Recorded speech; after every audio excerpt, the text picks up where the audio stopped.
최경영의 최강 시사.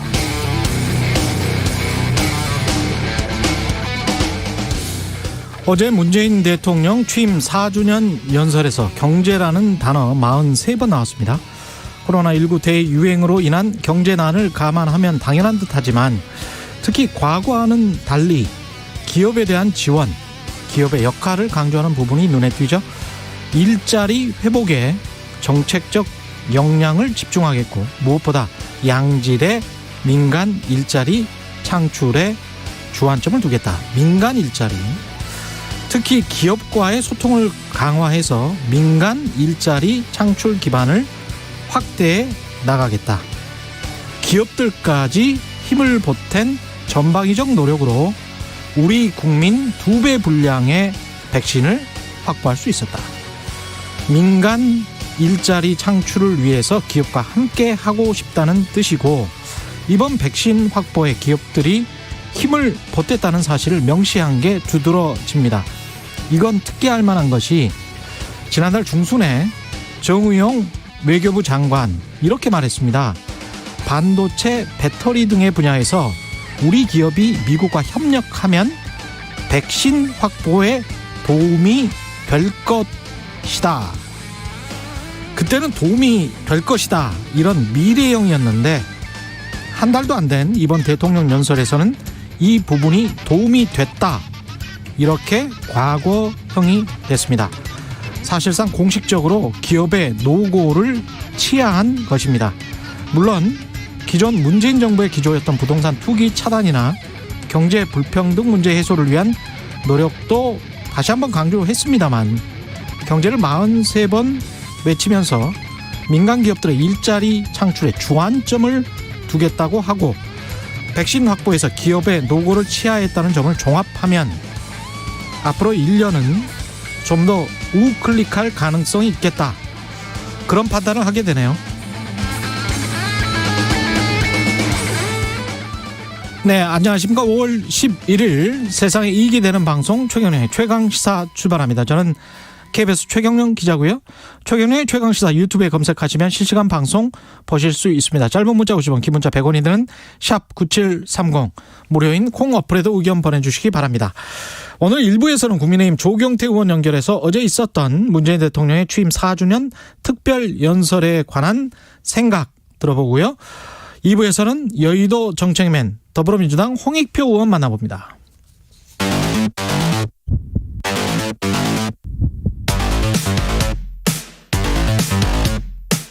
오늘 아침 가장 뜨거운 뉴스 언박싱. 네, 뉴스 언박싱 시작합니다. 민동기 기자, 한겨레신문 하영 기자 나와 있습니다. 안녕하십니까? 안녕하십니까? 예, 어떤 분이 KS 리라는 분이 댓글에서 좌클릭한 적은 있나요? 이런 댓글을 보내주셨네요. 예, 참 그렇습니다. 이쪽에서는 좌클릭한 적은 있나? 네. 저쪽에서는 기업에 이제까지 적대적이었던 거 아닌가? 뭐 그렇게 평가를 하고 있는 것 같고요. 오늘 뉴스 언박싱은 어제도 그랬는데 한 4개, 5개 정도 아이템을 많이 풀어보는 걸로 생각을 하겠습니다. 그 문재인 대통령 4주년 기자회견 어떤 게 주안점이었습니까? 많은 얘기를 했는데요. 부동산 그 문제와 관련해서 지난 4년 동안의 부동산 정책 실패를 인정하면서 사과를 했습니다. 그러니까 가장 아쉬웠던 게 부동산 문제였다고 얘기를 했고요. LH 파문을 언급을 하면서 지난 재보궐선거를 통해서 정말 죽비를 맞고 정신이 번쩍 들 만한 그런 심판을 받았다. 잘 쓰지 않는 그런 표현을 써서 눈길을 끌었고요. 그러면서 앞으로 실수요자 부담을 완화하는 다양한 정책적 지원을 확대해 나가겠다 이렇게 얘기를 했는데 완화하는? 네. 언론들의 해석은 지금 여권에서 무주택자에 대한 대출 규제 완화라든가 1주택자에 대한 재산세 감면 논의를 하고 있지 않습니까? 이걸 염두에 둔 것이다 이렇게 해석을 하고 있습니다. 인사청문회 이야기도 좀 했고. 부적격 인사라고 지금 야당에서 표현하고 비판한 그 장관 후보자들은 임혜수 과학기술정보통신부 장관 후보, 박준영 후보 해양수산부입니다. 노영욱 국토교통부 장관 후보자인데요. 이 후보자를 두고서 야당에서 반대한다고 해서 검증 실패라고 생각하지는 않는다라고 일단 원칙적인 입장을 밝혔습니다. 이것에 대해서는 일종의 가이드라인 아니냐라는 비판도 있었는데요. 특히나 이제 그 야당을 중심으로 해서 비판이 나왔습니다. 그런데 이제 문 대통령의 이런 말들은 좀 해석이 필요합니다. 뭐 어제 서명수 의원 그렇죠. 해석이 좀 필요한데요. 네, 서명수 의원 발끈했죠. 네, 일단 원칙적인 측면을 밝힌 건 맞고요. 다음에 그 청와대 관계자가 이것을 해석을 했습니다. 어떻게 이야기했냐면요. 대통령은 인사청문회 제도에 대한 평소에 본인의 생각, 이것은 그 후보자들에 대한 입장도 마찬가지인 것입니다. 본인의 생각을 말한 것이고, 회견에서 새 후보자를 언급한 건 완전한 지지를 보낸 것이라고 한 방향으로 해석할 일이 아니다. 완전한 지지로 볼 수는 없다라고 청와대 관계자가 해석을 해줬거든요. 그렇다고 봤을 때는 이 문재인 대통령의 이런 입장이 3명을 강행하겠다라고 해석하는 것만은 아니다. 해석하는 것이 맞지는 않다라고 보여집니다. 근데 어제 그 민주당 의총이 있었거든요. 비공개로 진행이 됐는데 원래는 그 민주당 내에서 한두 명 정도는 좀 낙마가 불가피하다 이런 의견도 분명히 있었어요. 그렇습니다. 그런데 어제 기자회견 이후에 민주당 의총에서 국민 눈높이와 맞지 않다는 의견을 낸 사람은 굉장히 극소수인 것으로 지금 알려지고 있습니다. 그러니까 기류가 약간 변했다는 그런 얘기인데요. 일단 뭐 그 민주당 지도부가 의총이 끝나고 나서 청와대에 여러 의견이 있었다는 점을 전달을 하겠다. 이런 입장을 밝혔습니다. 그러니까 기자회견 이후에 이제 비공개 의총이 있었거든요. 의총이 있었던 거죠. 대통령 기자회견 후에. 그래서 약간 기류가 좀 달라졌다라는 그런 평가가 나오고 있고요. 지금 민주당 지도부가 적격 부적격을 놓고 최종 결단을 하지 않고 다시 공을 청와대로 돌렸다. 이런 평가도 나오고 있습니다. 좀 더 지켜봐야 될 것 같고요. 아직 확정된 건 아닌 것 같고. 백신 관련해서도 언급이 있었습니다. 뭐 백신에 관련돼서는 일단 그 아쉬움을 밝혔습니다. 그러니까 좀 더 접종이 빨랐다면 어땠을까 하는 아쉬움이 있는 것도 사실이다라고 이야기하면서요. 그 백신 늑장 대처 논란에 대한 본인의 솔직한 이야기를 했는데요. 뭐 이런 이야기도 했습니다. 우리가 백신 개발국도 아니고 대규모 선투자를 할 수 없었던 우리 형편에서 계획대로 차질 없이 접종을 진행하고 있는 것.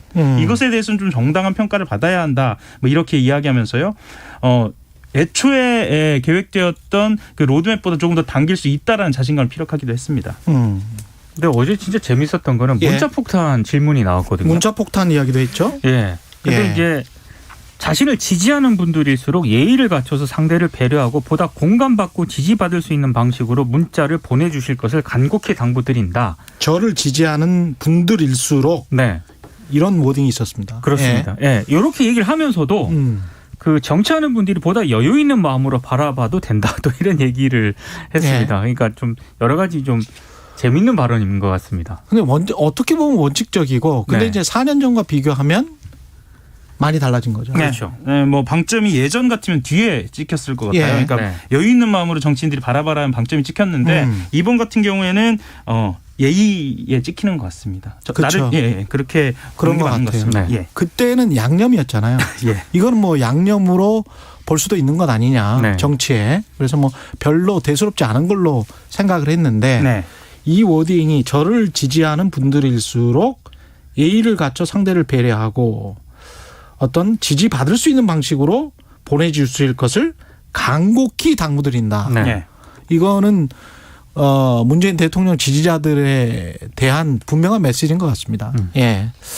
이성윤 지검장 기소 전에 홍준표 국민의힘 의원은 아직 아니고 무소속입니다. 무소속 의원인데 복당을 하고 싶다. 그래서 복당 절차 밟겠다라고 어제 이야기를 했습니다. 어제 국회에서 기자회견을 했는데요. 그 지난해 4.15 총선 과정에서 당시 미래통합당 공천 결과에 불복을 해서 탈당한 지 1년 2개월 만입니다. 근데 지금 왜 이런 기자회견을 했을까가 중요한 거 아니겠습니까? 일단 자신의 복당에 우호적인 환경이 조성이 됐다 이렇게 판단을 한 것 같아요. 홍준표 의원은 가장 강력하게 자신의 복당을 막았던 김종인 전 위원장이 지금 국민의힘에 없습니다. 나갔으니까. 그리고 지금 김기현 그 신임 원내대표 있지 않습니까? 홍준표 의원 복당에 찬성하는 입장이고요.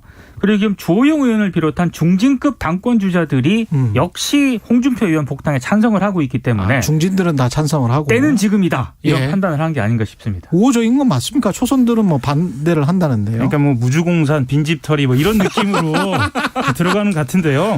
꼭 그런 상황은 아니고요. 지금 현재 당의 상황이 20, 30대를 중심으로 해서 지지세를 넓혀가고 있는 상황이기 때문에 홍준표 의원이 입성한다는 것 자체가 지금까지 싸우는 중도층에 대한 이미지를 도로 한국당으로 가져갈 수 있지 않느냐라는 초선 의원들의 이야기도 나오고 있습니다. 다만 어떤 상징성은 보이냐면요.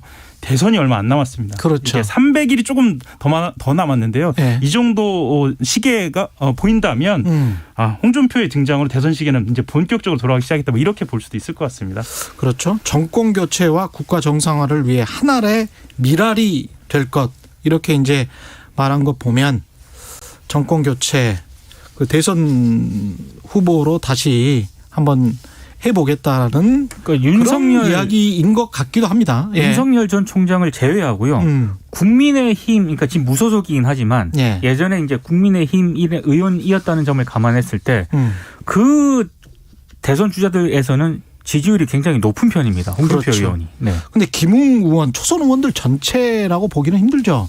김웅 의원이 굉장히 강력하게 반대를 하는 거죠, 지금. 네, 그러니까 하지만 전체는 아니지만 당대표 후보로 나온 만큼 그만큼의 어떤 대표성, 상징성은 가지고 있습니다. 그러니까 김웅 의원 같은 경우에는 당원들이 홍 의원 복당을 원하지 않을 것이다 이렇게 이야기하면서 당의 몇몇 리더가 흉금의 말을 하다가 막 하다가 선거를 망친 경우가 많았다라고 얘기하면서 홍 의원의 어떤 그 강성 이미지 있잖아요. 그런 말들. 워낙 말을 잘하기도 하지만 말을 잘하는 사람이 또 실수가 또 잦은 법이기도 하니까요. 그런 이야기들을 좀 언급한 것 같습니다. 지금 홍준표 의원하고 김웅 의원은 굉장히 좀 설전이 좀 너무 에스컬레이터가 되고 있는 것 같습니다. 많이 상승하고 있죠. 검사 선후배 사이이기 때문에 뭐 약간의 A를 갖출 것 같기는 한데 그런 것 같지도 않습니다. 좀 많이 나가고 있습니다. 그런데요. 김종인 전 위원장 말대로 좀 세게 붙는 것 같아요. 네네. 그런데 홍준표 의원 입장과 김웅 의원 입장 둘 다 이 상황은 나쁘진 않습니다. 나쁘지 않다. 그러니까 홍준표 의원이 입성하는 차원에서 초선 의원 정도가 자기한테 말을 걸어주는 것. 그런 이거를 정리하고 들어가는 모양도 나쁘지 않고요. 김웅 의원 같은 경우에도 홍준표 의원하고 상대가 된다라고 본인의 무게감을 높이는 것. 그런 둘 다 지금 일종의 약속 대련으로 보이기도 합니다. 염화 시중으로 짰나?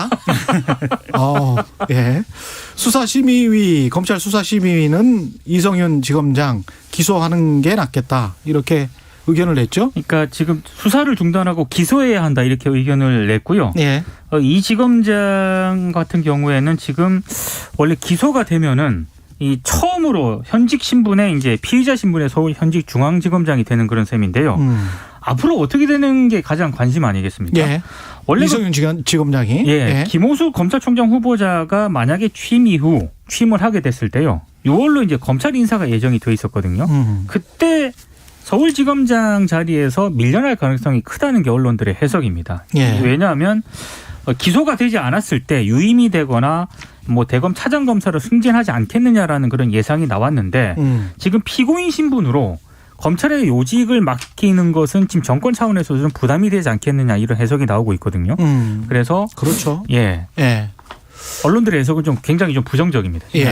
아무래도 만약에 기소까지 돼버리면 중앙지검장이 현직을 유지할 수 있겠어요? 그러니까 또 이 기소가 된 이후에는 스스로 퇴직도 못 합니다. 그렇죠. 그러니까 그 검찰이 이제 통상 기소된 검사에 대해서 징계를 청구를 하는데요. 그 해당 검사가 사표를 내는 경우에 중징계 사유가 있으면 징계를 청구를 해야 합니다. 그러니까 사표를 수리하지 않고요. 그런 곤란한 상황에 처할 수도 있기 때문에요. 아마 뭐 이런 차원에서 이성윤 지검장의 거취는 좀 짐작할 수 있지 않을까 싶습니다. 공수처 1호 사건 마지막으로 조희연 교육감 특별 채용 의혹 사건 이게 공수처 1호 사건이 됐네요. 그러니까 원래 예상은 뭐 판검사나 고위 경찰 공무원이 되지 않겠느냐라는 그런 예상이 많았었는데 원래 공수처의 주요 목적이 그거였잖아요. 그렇습니다. 그런데 현직 교육감을 1호 수사 대상으로 선택을 했습니다. 이게 무슨 사건이냐면요. 조희연 이게 지금 지난달에 감사원이 감사 보고서를 공개를 했는데 이 보고서에 따르면 조희연 교육감이 2018년 7월에서 8월 사이에 해직교사 5명을 특정을 해서 관련 부서의 특별 채용을 검토 추진하라고 지시를 합니다. 근데 원래는 그 채용 업무를 담당하는 부교육감하고 담당 국과장이 있었는데 이 사람들이 반대를 하거든요. 예. 반대를 하니까 이들을 채용 업무에서 배제를 했다라고 합니다. 그러니까 이런 과정을 거쳐서 결국 이 5명이 중등교사로 특별 채용이 됐는데 예. 이 5명 가운데 1명이 조희연 교육감의 공동선거관리위원장을 맡았던 정교조 간부 출신이고요. 예. 그래서 감사원이 지난달에 조희연 교육감을 국가공무원법 위반 혐의로 경찰에 고발을 했고 결국 이 사건이 이제 공수처 1호 사건이 된 상황이 된 겁니다. 조희연 교육감은 뭐라고 하는 거예요? 그거는 교육감의 권한이다? 예, 그러니까 직권남용이 아니다. 특별채용제도에 대해서 이야기를 예. 하는데요. 그러니까 특별채용제도는 불가피하게 교단을 떠나게 된 교원의 교권을 회복시켜주기 위해서 법률로 보장된 정당한 절차로 대부분의 정부 부처에서도 일상적으로 추진하고 있다. 예. 뭐 이렇게 이야기를 하면서요. 실제로 정당한 특별 채용 절차를 통해서 그동안 전국적으로 교단을 떠나게 된 많은 교사들이 제자리로 돌아오게 됐다. 이렇게 이야기합니다. 이전에 그 전교조 문제라든가 뭐 이런 시국 사건 관련된 그렇죠. 문제, 뭐 이런 것들을 암시하는, 그러니까 그것을 의미하는 듯한 이야기입니다. 이게 공수처가 수사만 하고 기소는 또 못하는 사건이죠. 교육관 같은 경우는. 그렇죠. 그렇죠. 네. 예, 판검사들 같은 경우는 수사도 하고 기소도 할 수 예. 있는 그런 상황이고, 예, 교육감 좀 만만했나? 글쎄요. 실제로 직권남용 권리행사 방해 예. 같은 경우에는 예. 어떻게 해석하느냐에 따라, 어떻게 판단하느냐에 그렇죠. 따라, 수사가 어떻게 진행되느냐에 따라서 또 상황이 달라지기 때문에요. 이게 만약에 또 가서 기소를 못한다거나 예. 무죄가 되면 또 공수처 입장에서는 1호 사건인데 예, 또 난감해지는 상황이 되는 거예요. 무한해지는 그런 상황이잖아요. 그렇습니다. 예. 뉴스 언박싱 민동기 기자, 한겨레 신문 하호영 기자였습니다. 고맙습니다. 감사합니다. KBS 1라디오 최경영의 최강시사 듣고 계신 지금 시각은 7시 37분입니다. 출근길 날씨 정보입니다. 수도권과 강원도는 맑은 하늘이 드러나 있지만 충청도와 남부지방은 아직 곳곳에 비가 내리고 있습니다. 전북 군산에는 호우주의보도 내려져 있고요. 군산과 익산, 전주 등에 시간당 20mm 안팎의 강한 비가 쏟아지고 있습니다. 충청 이남지방은 오전까지 비가 오는 곳이 있겠습니다. 현재 기온은 어제와 비슷하거나 조금 높습니다. 한낮 기온은 대구 21도, 광주 24도, 서울 27도 등으로 하늘이 맑은 중북부 지방을 중심으로 25도를 웃돌면서 초여름 날씨가 나타나 조금 더울 전망입니다. 한편 남해안과 제주도는 오후부터 바람이 무척 강하게 불겠습니다. 현재 서울의 기온은 12.2도입니다. 날씨 정보 송소진입니다. 이어서 이 시각 교통 상황을 KBS 교통정보센터 이승미 씨가 전해드립니다. 네, 이 시각 교통 상황입니다. 경인고속도로 서울 방향으로 인천요금소 부근 4차로와 갓길에서 사고가 났는데요. 뒤로 인천대로 성남역 부근부터 인천요금소까지 여파를 받고 있습니다. 이후로는 부천에서 신월나들목 지나서 국회대로 영등포 구청 쪽으로 밀리고 있고요. 경부고속도로 서울 방향 북천안 부근과 달래내곡에서 반포까지 정체고요. 부산 방향은 반포에서 서초, 서울요금소에서 수원까지 밀립니다. KBS 교통정보센터였습니다. 오늘 하루 이슈의 중심, 당신의 아침을 책임지는 직격 인터뷰. 여러분은 지금 KBS 1라디오 최경영의 최강시사와 함께하고 계십니다. 네, 어제 문재인 대통령 취임 4주년 특별연설과 기자회견 가졌습니다. 더불어민주당은 당의 향후 주요 과제와 완벽하게 일치한 담화였다, 이렇게 평가하고 있고, 국민의힘은 국민들이 듣고 싶어했던 성찰은 어디에도 없었다, 현실 인식 수준이 떨어진다, 이런 비판을 했습니다. 문 대통령의 특별연설 평가와 당내 주요 현안에 대한 입장도 같이 들어보겠습니다. 국민의힘 조경태 의원 연결돼 있습니다. 안녕하세요. 네, 안녕하세요. 저 조경태 의원입니다. 예, 의원님, 지금 취임 4주년 특별연설이 대통령 어제 있었습니다. 전체적으로 어떻게 평가하십니까? 전체적으로 봤을 때 대통령이 그 부동산 정책 실패와 백신 확보 실패에 대해서 좀 진지한 반성과 사과가 좀 없었던 것이 매우 아쉽다는 그런 평가들이 많이 있습니다. 백신 확보와 부동산과 관련해서는 죽비를 맞고 정신이 반짝 차렸다 뭐 이런 정도면 반성이 아닐까요? 저는 좀 더 구체적으로. 사실은 시흥 강명 신도시 3기. LH 사건 말씀하시는 거죠? 예. 부동산 투기에 대해서 수사 과정도 좀 더 상세하게 국민들께 보고했었어야 옳았고요. LH 사건 언급이 빠졌다. 네네. 그리고 더 나아가서 여야 정치인들 신인처까지 또 청와대까지 조사하겠다. 뭐 이런 어떤 비리 사건, 특히 부동산 비리 사건에 대해서는 좀 더 철저하게 조사하겠다. 우리부터 먼저 매를 맞겠다. 그런 표현들이 좀 빠졌던 것 같습니다. 그게 좀 아쉬웠다. 다른 부분들은 어떻게 평가하십니까? 백신. 다른 부분들, 백신 부분도 보면은 지금 우리나라가 거의 아프리카 수준이지 않습니까? 아프리카 수준이다. 그리고 아스트라제네카를 갖다가 개발한 국가가 영국입니다. 영국조차도 만 40세까지 상향 조정해서 접종을 하지 않았습니까? 그렇습니다. 근데 우리나라는 아직까지 만 30세까지 이렇게 백신 아스트라제네카를 맞도록 했는데 이런 부분도 상당히 우리가 좀 속도에 있어서 좀 많이 느리다는 생각이 들고요. 또한 우리나라 국민들께서 모더나나 화이자 같이 좀 검증된 그런 백신을 맞고 싶어 하시거든요. 그래서 좀 성능이 좋고 또 검증된 그런 안전한 백신을 맞도록 하는 데 있어서 좀 더 정부가 좀 더 솔선수범하고 노력하는 모습이 좀 보여야 된다 이런 생각을 합니다. 조우님은 그러니까 모더나나 화이자만 검증됐다라고 말씀하시는 건가요? 지금 유럽 국가에서도 아스트라제네카를 안 맞는 나라가 많이 있거든요. 그리고 상당히 좀 부작용에 대해서 이제 불안감들을 많이 가지고 있는 부분에 대해서 좀 더 정부가 우리 국민들이 지금 이 백신을 특히 아스트라제네카에 대해서 약간 좀 우려하는 그런 부분에 대해서 좀 더 진지해질 필요가 있다 이런 생각을 하죠. 미국은 아스트라제네카를 FDA에서 승인을 안 했습니다만 아직은 미국에서 모더나나 화이자 백신 접종 후에 물론 인과관계가 밝혀지지 않았습니다만은 사망자가 4,000명에 이르거든요. 그러니까 지금 의원님이 말씀하시는 부분은 제가 정치적인 주장인지 과학적인 사실인지 이거는 좀 여쭤봐야 될 것 같아요. 네, 아주 좋은 질문이신데요. 유럽 국가에서도 아스트라제네카에 대해서 사용을 제한하거나 금지한 국가가 되게 많거든요. 그건 알고 계시죠? 제가 질문 드리는 거는 모더나나 화이자를 주로 맞는 미국도 4,000명에 이르는 사망자가 나왔는데 그 사망자에 관해서 지금 조경태 의원님이 말씀하시는 것처럼 모더나나 화이자는 훨씬 더 검증됐다. 이렇게 말씀하시는 근거는 뭔가요?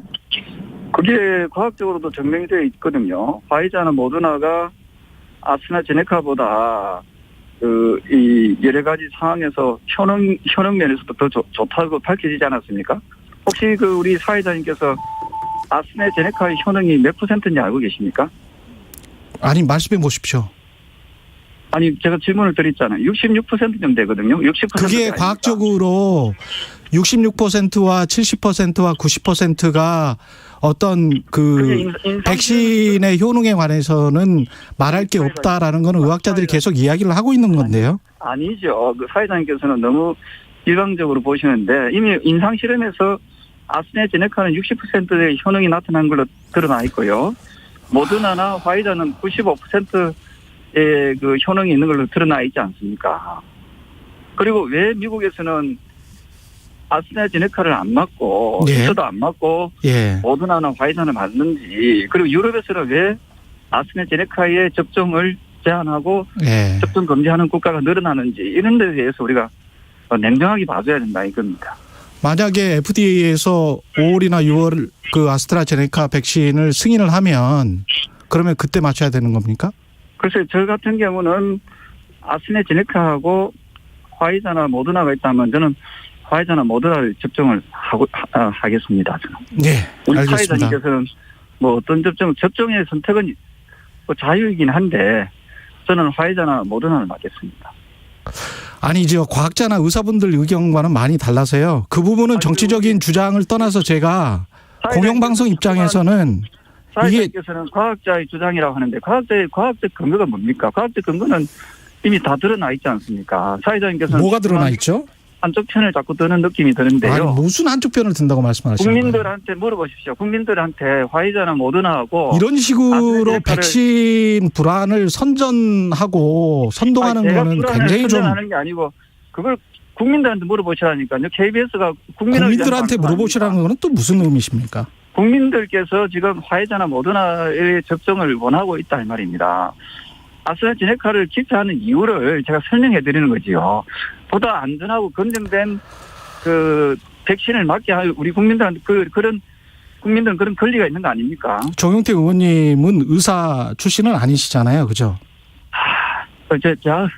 저한테 물어보지 마시고 예. 저도 국민의 한 사람이긴 한데 아니 그런 주장을 하셨었잖아요.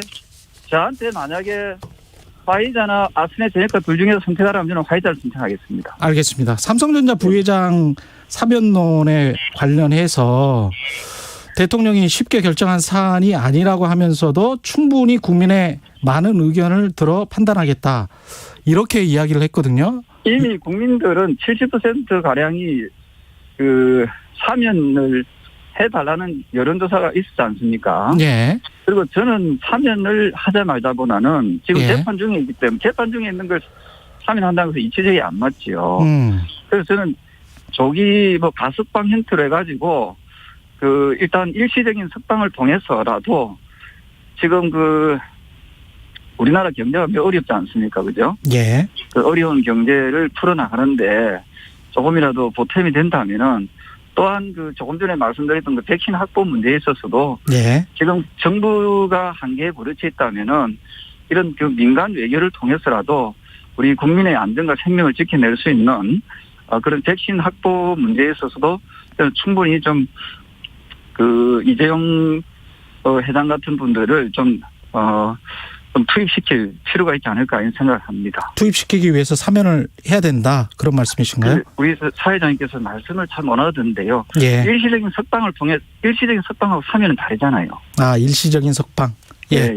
상대적 말씀을 좀 잘 들어주셨으면 좋겠습니다. 예. 일시적인 석방을 통해서 투입해야 된다. 예. 통해서라도 물론 국민들은 사면을 하라는 요구가 압도적으로 높지만 예. 재판 중이기 때문에 이제 재판 중인 것을 사면한다는 것은 이치 안 맞다고 저는 생각을 하거든요. 알겠습니다. 그래서 일시적인 석방을 통해서라도 저는 그 국가에 기여할 수 있는 부분이 있다면은 기여할 수 있도록 하는 것이 좋을 것 같습니다. 장관 후보자들에 관해서는 청와대 검증 실패가 아니다라는 이야기를 했습니다. 이건 어떻게 보셨습니까? 그러니까 이제 국민들 생각하고 정서하고 예. 대통령의 생각은 일종의 따로 국밥이다 이런 생각을 하거든요. 예. 그 장관 그 후보자들의 그 인사청문회가 있었지만은 지금 대체적으로 그 장관으로서 좀 자격이 없다 이런 평가들이 많이 있지 않습니까? 그래서 저는 그 청와대의 인사 시스템이 무너져 있지 않느냐 뭐 이런 생각을 좀 하고 있습니다.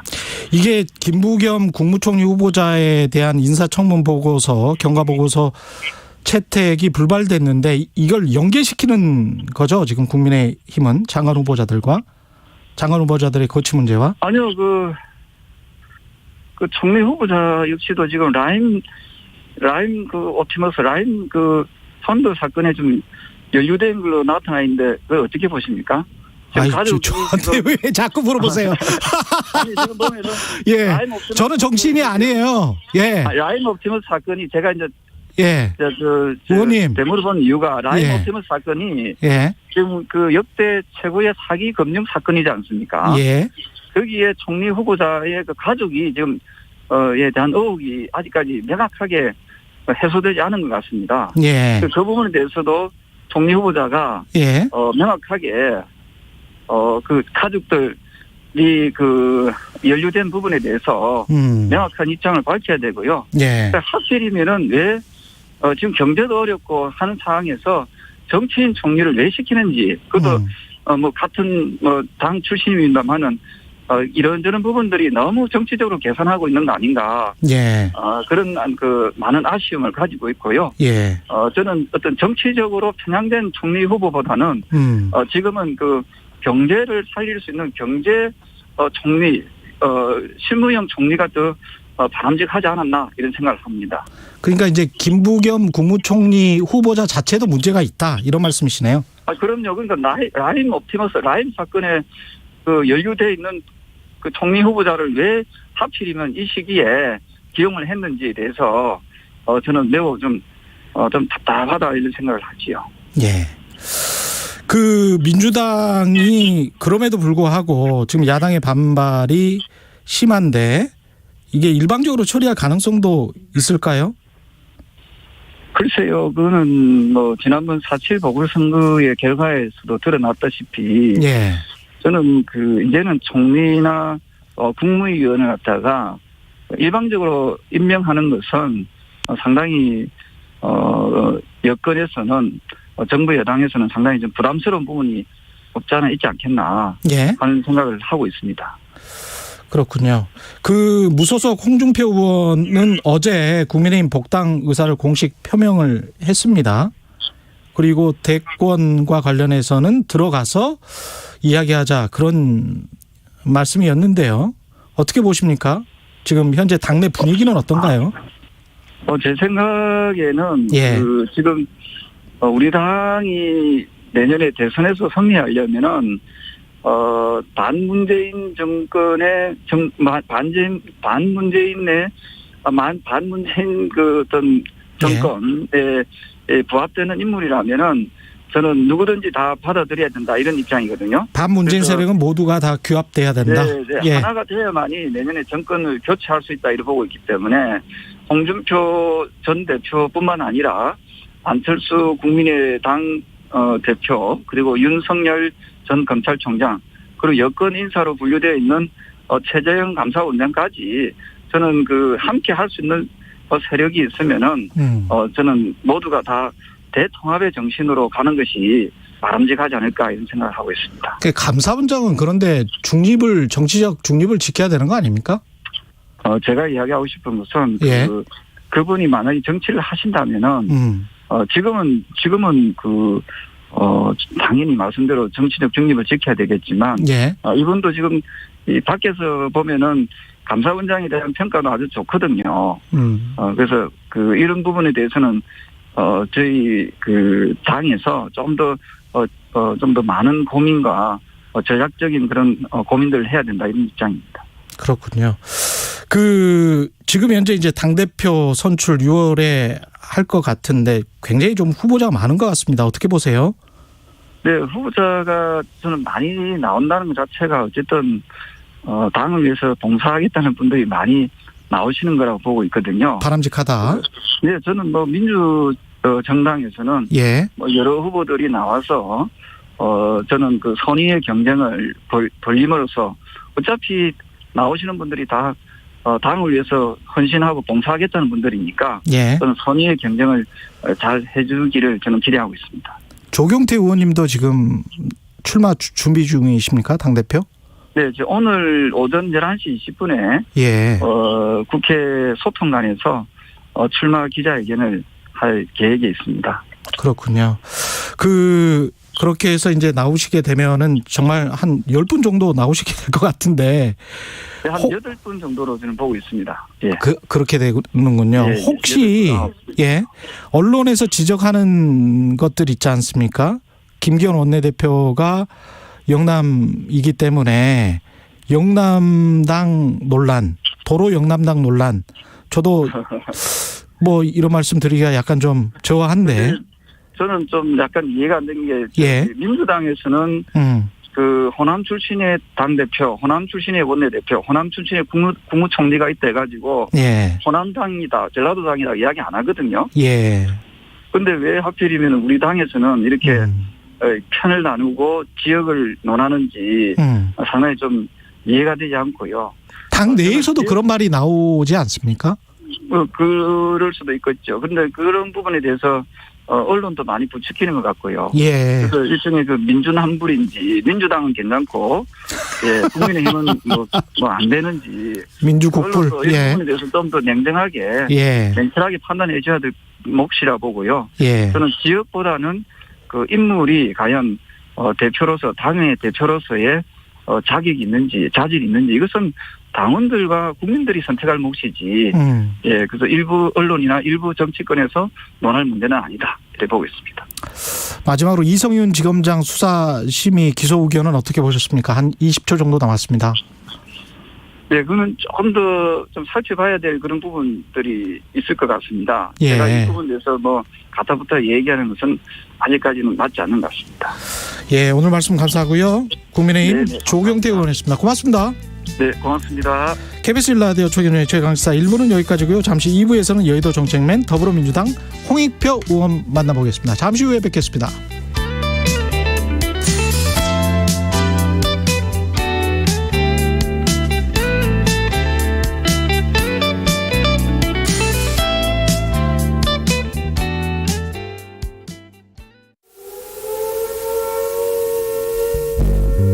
저는 7공수 33대대 예비역 중사 최영신이라고 합니다.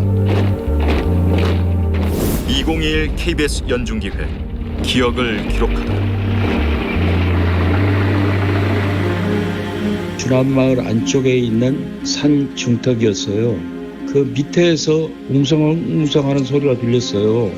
야, 무슨 일이냐? 그래서 이제 한 몇 명이 같이 내려갔어요. 내려가서 보니까 그 니아가에 부상을 당한 학생 2명이 이렇게 포개져 있었고 손에 붕대를 감고 이렇게 손을 올리고 이렇게 서 있는 여학생 한 명이 눈에 띄었었습니다.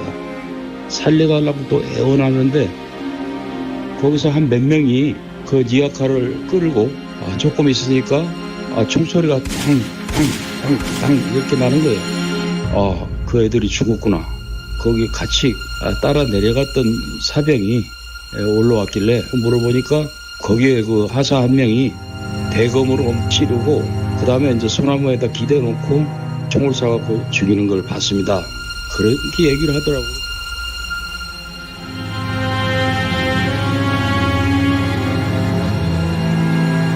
(5.18) 민주화 운동에서 군의 양민학살을 증언한 최초의 군인 최영신 중사는 기억합니다.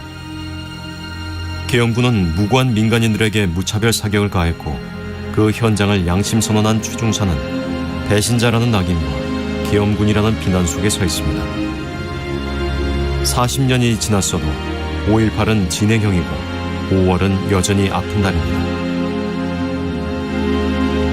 당신과 대한민국의 기억 KBS가 기록합니다.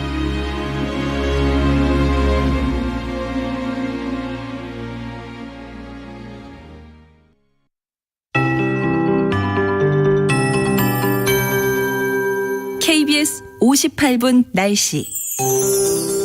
비가 일찍 그친 수도권과 강원도는 맑은 하늘이 드러나 있지만 충청도와 남부지방 제주도에는 아직 비구름이 남아 있습니다. 그중 전주와 군산 등 전북 중북부 지역에는 천둥 번개를 동반한 강한 비가 쏟아지고 있습니다.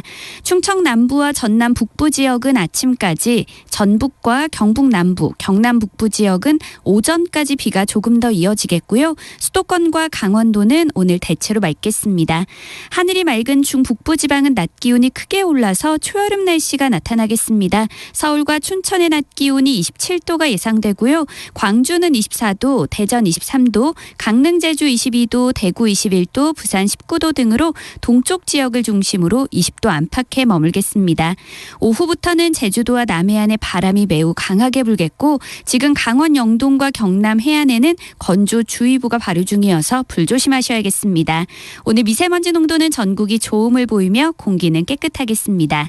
내일은 오늘보다 기온이 더 올라서 서울과 광주가 28도, 모레는 서울 29도, 대구 27도 등으로 내일은 초여름 날씨가 나타나겠고요. 일교차가 무척 크게 벌어지겠습니다. 현재 서울의 기온은 13.7도, 습도는 67%입니다. 송소진입니다.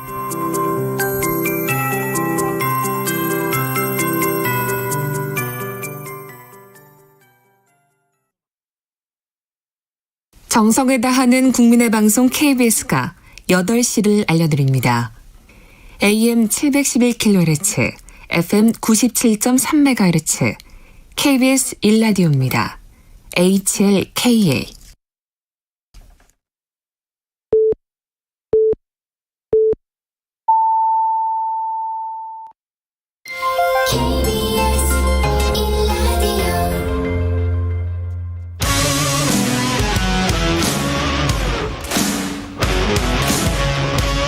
오늘 하루 이슈의 중심 최경영의 최강 시사.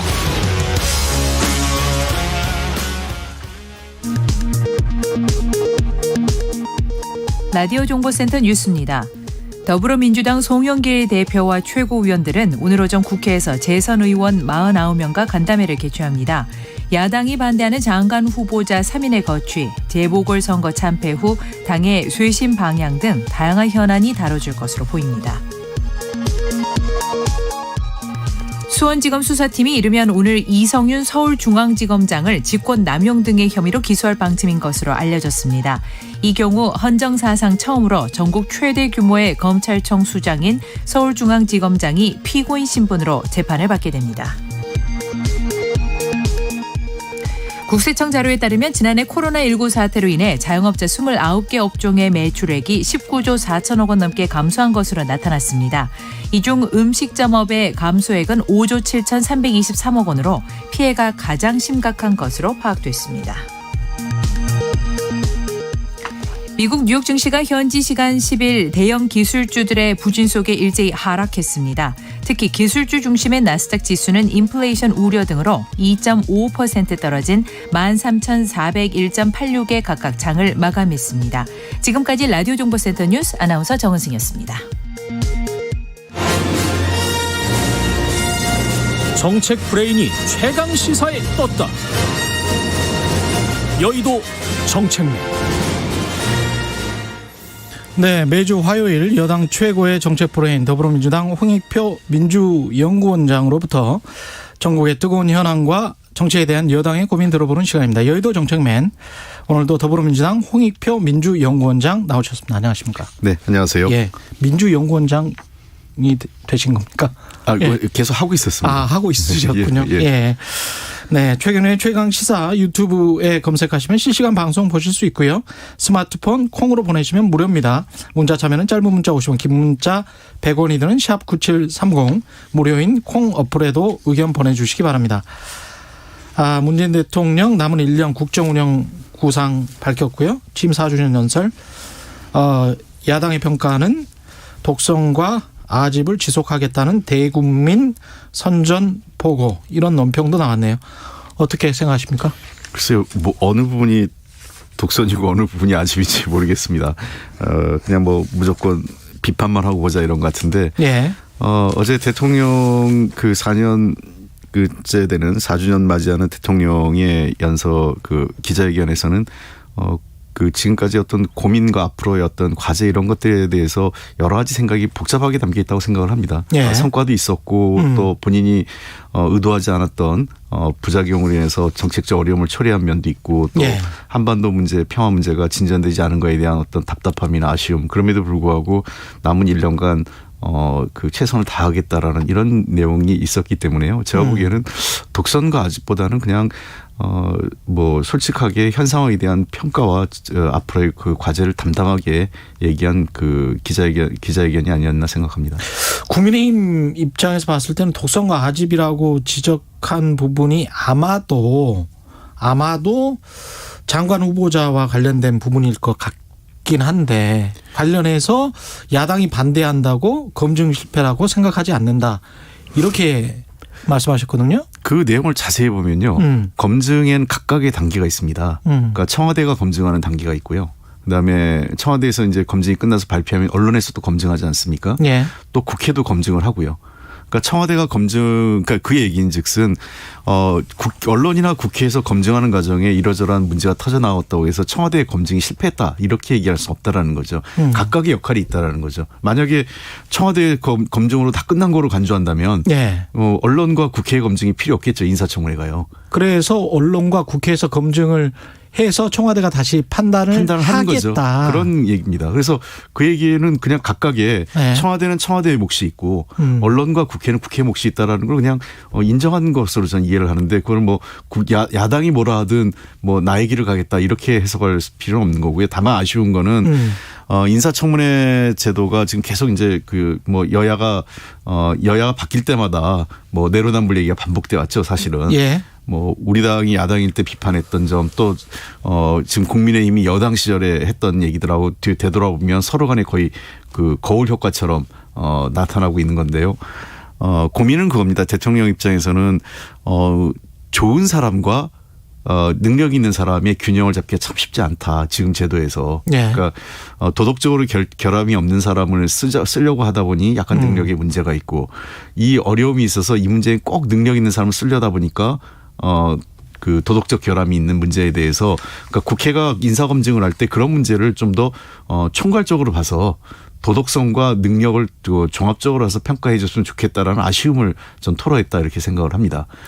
그렇군요. 네. 그런데 이게 강행하겠다는 어떤 사인이 아니라고 해석을 한다면 그러면 장관 후보자 한두 분이 낙마할 가능성도 있다고 보시는 겁니까? 글쎄, 그런 좀 좀 더 여론이나 논의 추이를 좀 국회 상황 등을 고려하지 않을까 생각합니다. 청와대에서요. 언제쯤 결정이 될까요, 이게? 국회에서 재송부 요청을 하면 재송부 인사청문 보고서 재송부 요청이 있거든요. 예. 그렇게 되면 조금 더 시간이 있기 때문에 한 5월 중순까지는 뭐 한 지금부터 한 일주일 정도의 시간 이번 주 정도가 제가 보기에는 시간이 있지 않을까 생각을 합니다. 고민의 시간인 것 같습니다. 예. 일주일 정도 결정이 남아 있다. 그다음에 이제 그 부동산 정책 이야기를 많이 하셨거든요. 특히 이제 죽비를 맞은 것처럼 아프다. 이 부분, 이 부동산 정책은 좀 바뀔까요? 완화 이야기도 좀 있었습니다. 뭐 대통령께서 뭐 정신이 번쩍 들 정도로 죽비를 맞았다 이런 말씀을 하셨죠.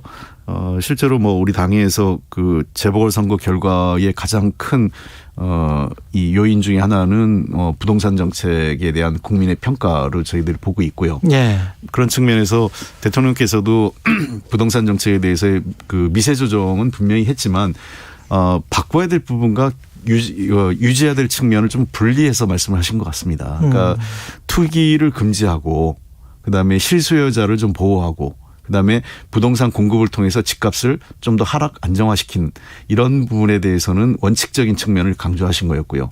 다만 그 과정에서 투기를 잡으려고 하다 보니까 실수요자에 대한 어떤 그 사다리까지 끊었다거나 또는 세금이 너무 급격하게 오른 거에 따른 세부담이 늘어난 부분 등등 이런 부분에 대해서는 조금 더 조정할 필요가 있지 않겠느냐. 그리고 그런 조정 문제는 당이 지금 하고 있기 때문에 당의 입장이 확정되면 당정 간의 조율을 거치고 또 국회 논의를 통해서 확정하겠다 이런 의미로 해석을 하고 있습니다. 당의 입장은 어떻습니까? 지금 뭐 매번 그 말씀을 해 주시는데 그 분위기가 그때는 이제 재산세를 강조를 하셨거든요. 지난주에는 재산세는 좀 조정할 필요가 있겠다. 이렇게 그 분위기는 계속 지금 진행되는 겁니까? 뭐 그거는 아마 그 조만간 결론을 나지 않을까 싶은데요. 왜냐하면 조만간 결론을 안 내면 안 되는 상황이죠. 6월 1일부터 이제 그 재산세는 고지가 시작되기 때문에. 그래서 지방세법을 바꿔야 되는 문제가 있거든요. 이 문제는요. 그렇다면 빠른 시일 내에 해서 5월 달 안으로 5월 중에 여야 간에 논의도 해야 되고 또 세법도 바꿔야 되고 뭐 등등의 문제가 있기 때문에 좀 더 이건 속도감 있게 진행돼야 가능한 문제라고 생각을 합니다. 그래서 5월 최소한 중순쯤이면은 그 어떤 여부가 확정되지 않을까 생각합니다. 대출 규제는 완화하는 쪽으로 지금 가닥이 잡힌 겁니까? 지난번에 일단은 수준은 어느 정도가 될지는 좀 더 판단을 해야 되겠죠. 아마 지난주에 그 송영길 그 당대표 되시고 나서 주요 당직자를 포함해서 아마 정부 측에서 보고를 한 것으로 알고 있는데요. 그 보고를 정부가 고민하고 있는 가계부채에 대한 관리 방안에 대한 고민도 들었을 거고 그다음에 당의 입장에서는 그런 속에서도 무주택자를 대상으로 해서 약간의 대출 규제 실제로 그럼에도 불구하고 집을 사시겠다고 꼭 사야 될 사람이 있지 않을까 하는 거죠. 그런 분들을 대해서는 조금 대출 규제를 완화해야 되는 요구가 아마 논의가 된 것으로 알고 있고 이 신임 정책위 의장도 이제 그 활동을 본격적으로 하고 계시니까 예. 당정 간에 그 어느 정도 조율이 그 마무리되지 않을까 생각을 합니다. 제가 사실은 오프닝에서도 이런 이야기를 했는데요. 민간 일자리 창출에 주안점을 두겠다 이 이야기가 있었고 그다음에 이제 그 기업의 역할에 관해서 굉장히 좀 강조를 했단 말이죠. 그게 이제 지난 4년간은 약간 좀 다른 방점이 찍히는 것 같은데 이거 보면은 기업 친화형 정책들이 조금 더 남은 1년 동안 많이 들어오는 것 아닌가 그런 생각도 드는데요. 어떻게 보세요? 글쎄요. 저는 우리 정부가 반기업적이라고 생각해 본 적도 없기 때문에 예. 그 얘기는 예. 지금 기업 친화적이라고 하면 과거가 반기업적이다 이런 예. 역설이기 때문에 저는 예. 그 지적엔 그렇게 동의하진 않는데요. 예. 다만 그 변화된 경제 상황을 고려해야 될 것 같습니다. 우리 정부가 출범할 당시의 상황이라는 게 사실상 디플레 초기 상황이었어요. 예. 경제 성장률이 분기에 그 0%대였고요. 그러니까 1년 경제 성장이 2% 안팎이었거든요. 그리고 또 코로나 때문에 훨씬 더 마이너스 경제 성장까지 하고 전반적으로 경제 성장이 그 디플레 초기 단계였고 이건 그건 박근혜 정부 때부터 쭉 이어졌던 과정이었죠. 네, 그렇습니다. 그다음에 두 번째 문제는 그러다 보니까 일자리가 일어난 그 민간 부분에서 창출되지 않는 거였죠. 기업이 투자하지 않는 상황이었습니다. 예. 그래서 그런 상황에서는 정부가 마중물 역할을 해야겠다. 그래서 정부의 공공부문 일자리 중심으로 해서 일자리 정책이 주도되었던 건 사실입니다. 예. 그러나 최근 우리나라 경제 성장률이 굉장히 빠르게 회복되고 있고요. 저는 한 4%를 잘하면 넘을 수도 있다 이렇게 보고 있습니다. 어제 대통령께서 그렇죠. 4% 얘기를 하셨고 지난주에도 예. 제가 나와서 경제 성장률이 굉장히 높이 그렇죠. 그 고공행진을 하고 있다고 말씀을 드렸는데요. 그런 측면에서 이 민간 부분에서 일자리 창출의 그 어떤 가능성이 훨씬 더 높아진 시기라고 생각을 합니다. 특히 우리가 잘 아는 바이오 또는 반도체 부분, 배터리, 배터리 등등에서 첨단 산업 부분을 중심으로 해서 연간 일자리가 굉장히 한 15만 명 정도가 지금 매년 부족한 상황이에요. 예. 그래서 이 부분에서 일자리 창출이 계속 요구되고 있고 지난해 코로나 상황에서 다른 모든 부분에서 일자리가 줄어들었음에도 불구하고 벤처업계에서는 일자리 부분이 한 5만 개 정도 늘었거든요. 예. 그런 부분들을 감안하면 그 신규 산업, 신산업, 그다음에 중소벤처기업 쪽 분야 쪽에서는 신규 일자리 창출의 가능성이 높은 측면이 있습니다. 그래서 그러한 계기성을 좀 적극적으로 활용해야 되지 않을까 하는 거고요. 다행스러운 거는 우리가 지금 경제가 수출이 좋아지고 있는데 사실 수출하고 국내 일자리하고 약간은 좀 이 동반 상승하고 있지는 않아요. 이게 깨진 게 있기 때문에 그런 측면이 아쉬움이 있는데 그럼에도 불구하고 그렇다고 완전히 효과가 없는 건 아닌데요. 최근에 조선산업 그다음에 자동차 산업 등 여러 분야의 산업들이 그 전통 부분이죠. 석유화까지 좋아지고 있기 때문에 제조업 분야, 전통 제조업 분야 그리고 아까 신산업 분야 양측에 쌍끌이를 하면서 일자리도 좀 늘어날 가능성이 있다 생각을 합니다. 그래서 지금 현재 선행 지표들은 상당히 좋은데 국민들이 체감하는 후행 지표 가장 중요한 게 고용 지표겠죠. 일자리 지표는 아직까지는 조금 그 효과가 미미합니다. 지난번에도 제가 그 지적을 했던 건데 이 일자리 지표 개선을 위해서는 결국은 이제는 그 민간 기업이 일자리 창출에 적극 나서야 될 때가 아닌가 생각을 합니다. 아까 그 장관 후보자 관련해서 제가 그 깜빡했는데 의총에 참석을 하셨었죠. 저는 다른 일 있어서 못 갔습니다. 못 가셨구나.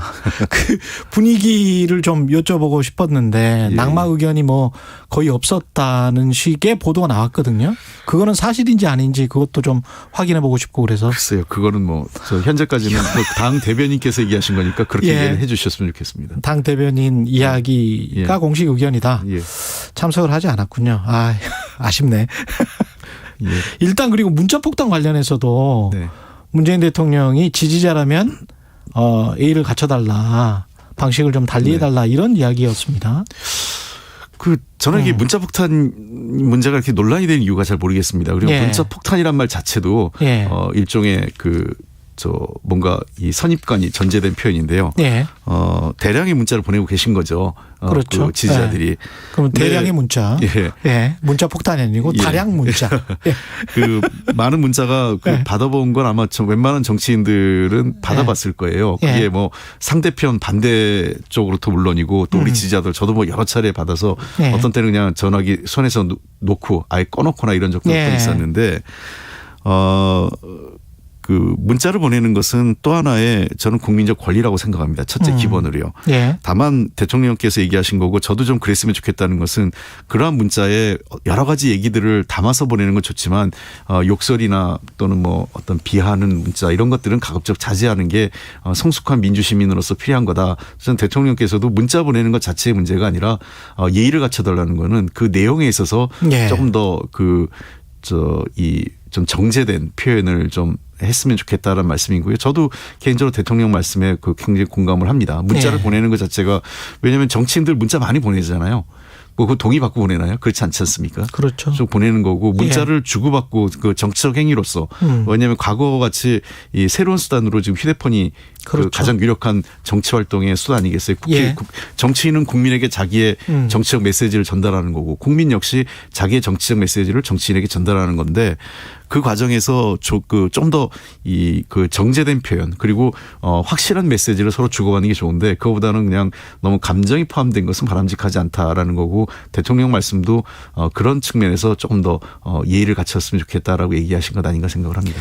이재용 그 삼성전자 부회장 사면 논의와 관련해서 국민 의견을 듣겠다는 말이 이번에는 좀 첨언이 됐단 말이죠. 이거는 어떻게 해석해야 될까요? 아마 지난번에도 이명박 박근혜 대통령 전 대통령 사면 복권론 나왔을 때도 네. 비슷한 말씀을 하셨던 것 같아요. 이거는 대통령의 고유 권한이긴 하지만 그렇다 하더라도 대통령이 독단적으로 판단할 수 있는 상황이 아니기 때문에 네. 국민적 동의 절차가 필요하다라는 말씀을 하신 것과 같은 맥락이라고 생각을 합니다. 네. 최근에 일부 언론을 통해서 이재용 씨 사면 문제가 굉장히 많이 부각되고 있는 건 사실인데요.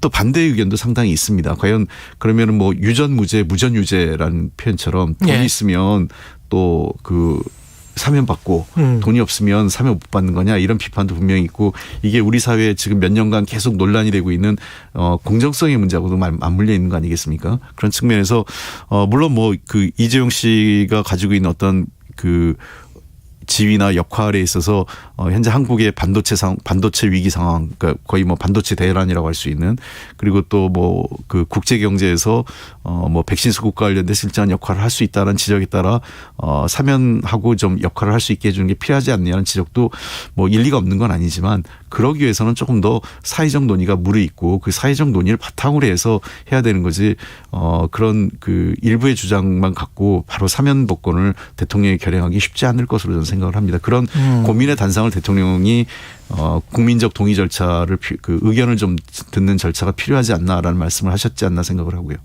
뉘앙스는 확실히 좀 달라진 거죠. 이게 지금 어렵다 이랬거든요. 1월 신년 기자회견에서는. 아마 그런 조금 진전된 건 사실인 것 같습니다. 대통령 그렇죠. 표현상으로 보면 안 된다보다는 왜냐하면 아까 제가 말씀드렸잖아요. 국민 여론이라는 게 일부 언론을 통해서 좀 강력히 제기된 건 사실이지만 제가 나와서 들어오면 사면해줘야 된다는 얘기도 분명히 있으세요. 하시는 분들도. 예. 그리고 안 된다고 하는 분도 계시고. 예. 그래서 그러한 분들의 얘기를 좀 종합적으로 들어볼 필요 있지 않을까라는 게 민주주의라는 게 결국 국민의 뜻과 의견을 좀 들어가면서 정치를 하는 거 아니겠습니까? 그런 측면에서 대통령께서도 가능성은 열어놓고 국민 의견을 들어보겠다. 그러나 다만 이런 문제는 훨씬 더 이 공정성의 문제라든지 법의 법적 정의의 문제 이런 문제들까지 같이 고민해야 될 문제가 아닌가 하는 얘기가 고민을 하고 계신 것 같습니다. 한미 정상회담에서 의원님 이제 대북 전문가시기도 한데 어떤 이야기들이 오고 갈고 우리는 뭘 취해야 될까요? 우리가 꼭 취해야 되는 게 뭐가 있을까요? 이제 1년 정도 남았는데 너무 짧은 시간에 제가 다 말씀드리긴 좀 그렇고요. 이 문제는 글쎄요. 지금 아직 저는 바이든 정부의 대북 정책이 뭔지 잘 모르겠습니다. 확정됐다고 얘기는 하는데 아직 공개된 내용은 없고 여전히 클린턴 정부와 오바마 정부 그다음에 최근에 트럼프 정부에서의 대북 정책에서 좀 오락가락하는 뉘앙스의 발언들이 반복되고 있거든요. 그러니까 전략적 인내를 하겠다는 건지 적극적 인게이지먼트 개입을 하겠다는 건지 또 탑다운 방식을 아마 그 트럼프 방식의 탑다운 방식 정상회담을 안 할 가능성이 높은데 그렇다고 또 그걸 아예 배제하겠다는 것도 아닌 것 같고요. 상황을 그 현재로서는 아직까지는 이 미국의 대북 정책은 그 확정됐다고 하지만 그건 내부적으로 확정된 거고 아직 우리하고 논의를 좀 해야 될 것 같고 좀 시간이 좀 필요하지 않을까 생각을 합니다. 다만 이번 정상회담에서 저는 기본적으로 그 남북 관계에 대해서는 한미 관계가 좀 더 그 하나의 목소리를 내는데 주력하지 않을까. 그래서 높은 수준의 합의보다는 아주 기본적인 문제에 대해서 그러니까 한반도의 평화적 관리, 북한 그 한반도 비핵화 문제, 북한의 핵 문제를 해결하겠다는 의지, 그리고 일정 부분 뭐 그 한미 관계, 한미 동맹이 저 남북 그 한반도 핵 문제와 그다음에 평화에 긍정적인 역할을 하고 있다라는 원론적인 합의가 가능하지 않을까 생각을 합니다. 그 김부겸 총리 후보자 인준 문제 이거는 장관 후보자만 여쭤봐서 마지막으로 어떻게 풀어야 된다고 보세요? 이건 국회 그 표결을 거쳐야 되는 문제이기 때문에 좀 기다려보긴 하겠지만 기다리겠다. 어느 정도 기다리겠지만 무한정 기다릴 수는 없겠죠. 그래서 이 문제는 아마 여야 원내대표 간 협의를 통해서 그리고 국회의장께서 조정을 하지 않을까 생각을 합니다. 현재로 봐서는 특히나 김부겸 후보자는 이미 그 행안부 장관을 할 때 충분하게 인사검증을 했었고 그렇죠.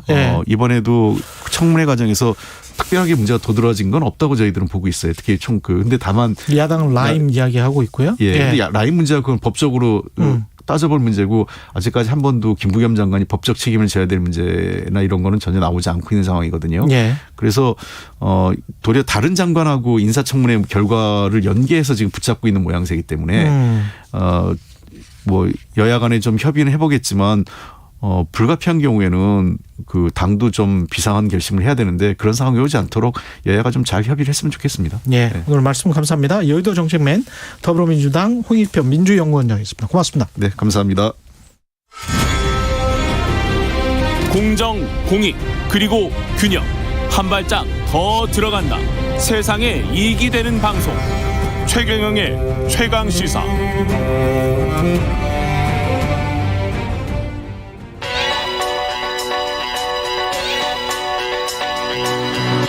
최강 시사 김수민의 눈. 네, 김수민의 눈 김수민 평론가 나와 계십니다. 안녕하십니까? 반갑습니다. 문재인 대통령 어제 취임 4주년 연설했고요. 1년 남았습니다. 네. 오늘 준비해 오신 게 대통령 임기 마지막 1년의 법칙. 네. 법칙이 있습니까? 여러 법칙들이 몇 가지가 있는데 대표적으로 여권 아니고 야권에서 국민의당 안철수 대표가 탈당 요구를 했어요. 대통령한테. 대통령의 탈당 역사들을 좀 짚어보면서 마지막 1년의 법칙 얘기를 좀 해보겠습니다. 탈당의 역사. 탈당 이야기를 참 많이 했었던 것 같아요. 옛날에는. 네. 1987년 민주화 이후에 쭉 나섰던 그런 얘기였고. 대통령 말 되면 그죠? 네, 그렇습니다. 실제로 언제부터 시작됐나요? 네, 노태우 대통령부터 탈당을 했어요. 여당에서. 1992년 9월 그러니까 대선 3개월 앞두고 탈당했는데 두 가지 이유가 중첩돼 있었습니다. 첫 번째는 그때가 민주화 이후에 두 번째 직선이기 때문에 대통령 선거가 좀 우려하는 사람들이 많았어요. 관권 선거가 있지 않을까. 그래서 선거 중립을 위해서 탈당한다라고 하는 게 있었고 두 번째는 사실 그 당내에 여당의 김영삼 후보와의 갈등 이런 것들이 있어서 김영삼 후보 측에서 좀 나가줬으면 좋겠다. 대통령 이런 요구가 암암리에 있었던 것이고 그리고 또 한편으로는 이 당시에 정주영 통일국민당 후보가 출마를 했는데 노태우 대통령이 탈당을 하다 보니까 혹시 뒤쪽으로 그쪽을 놓는 거 아니냐. 실제로 노태우 정권 세력 중에서 김복동, 박철원 씨 이런 사람들이 국민당에 갔었거든요. 그런 말을 또 뒷말을 낳기도 했었습니다. 그렇군요. 그리고 김영삼 정권은 김영삼 대통령 오히려 본인도 같은 신세가 되고 말았는데 한보 사태라든지 이런 것들 거치면서 대통령 인기가 굉장히 떨어졌었거든요. 그래도 여당 후보가 선출되는 것까지는 보고 그 당원으로 있었는데 이회창 후보가 공개적으로 탈당을 요구하기도 했었고 심지어 여당 행사에서 당원들이 김영삼 마스코트다 하면서 그거를 몽둥이로 때리는 퍼포먼스를 했었어요. 여당 행사에서? 네, 그렇습니다. 그거 엄청나게 충격적인 사건이었고 그래서 대선을 한 달 정도 앞두고 탈당을 김영삼 대통령이 했었는데. 그거는 그때는 이제 IMF 사태 때문에 그렇죠. 국민들 민심이 최악인. IMF 조금 전이었어요. 조금 전. 네네. 그래서 이 사례들을 보면은 노태우 김영삼 정부 때 여당은 개파 연합당이었었거든요. 예. 당 내의 구주류 신주류 갈등에 따라서 대통령이 탈당하기도 하는 이런 현상이 있었는데. 민자당이었잖아요. 그렇습니다. 예. 민자당이 민정계, 민주계, 뭐 공화계 이렇게 있었잖아요. 그렇습니다. 예. 근데 현재 민주당, 현재 여당은 이런 개파 구분이었기 때문에 문재인 대통령 탈당 가능성이 과거 사례에 비춰보면 좀 낮아 보인다. 굉장히 낮다 이렇게 볼 수 있겠죠. 그 다음에 김영삼 대통령 다음에 김대중 대통령이었잖아요. 그렇습니다. 김대중 노무현 대통령은 어땠습니까? 김대중 대통령 같은 경우도 탈당을 결국에 했었거든요. 그때 이제 아들 의혹이라든지 이런 정권 비리 게이트 의혹들 때문에 예, 그래도 이제 노무현 후보가 선출되는 것까지는 보고 예. 탈당을 했었고요. 근데 2002년 5월이니까 대선 7개월 전이라서 김영삼 노태우 대통령보다는 좀 앞선 시점에 예. 탈당을 하게 됩니다. 그리고 노무현 대통령은 특이한 게 2번의 여당 탈당 기록이 있어요.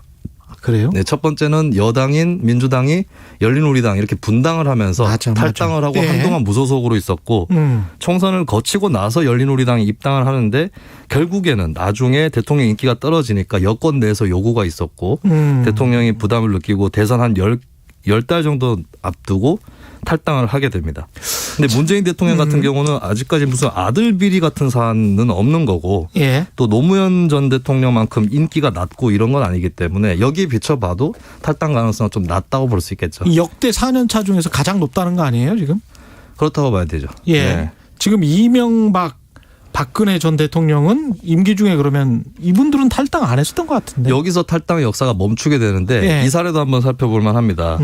결과적으로는 뭐 구속되거나 탄핵되거나 해서 불명예스러운 부분들이 있는 대통령인데 묘하게도 여당에서 탈당을 하지는 않은 역사였거든요.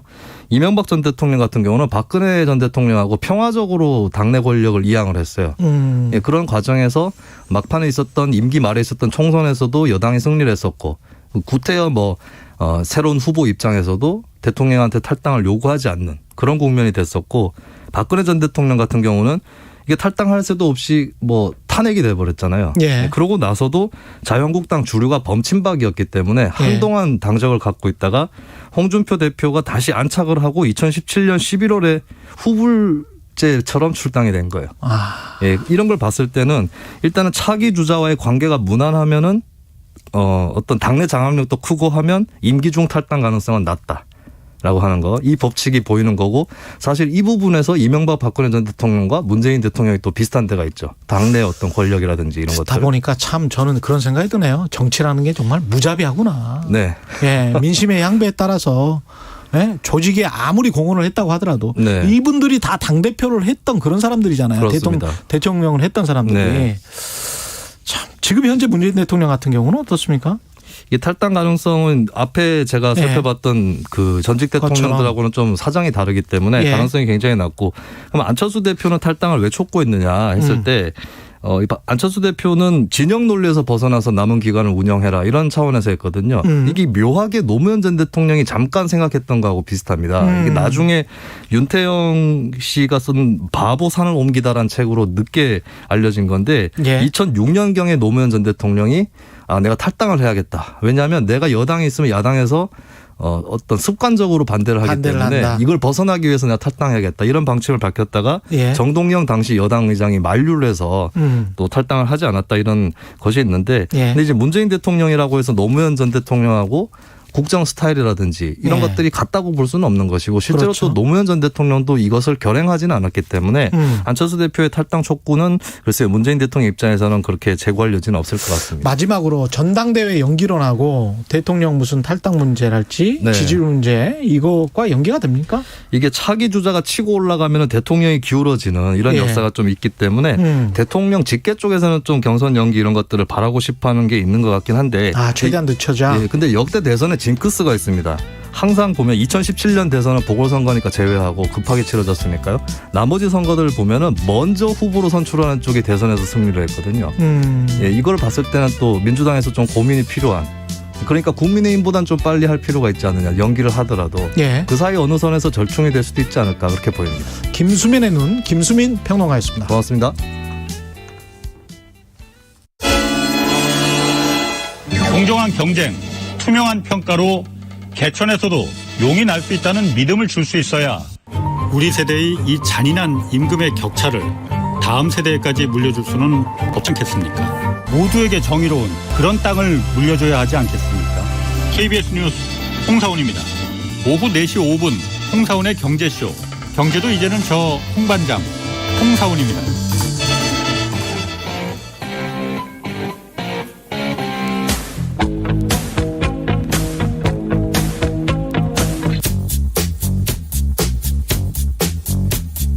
몸이 먼저 반응하는 음악이 있습니다. 몸이 먼저 반응하는 시사도 있습니다. 매일 오후 5시 5분 KBS 1라디오 주진우 라이브. 지금 시각은 8시 30분입니다. KBS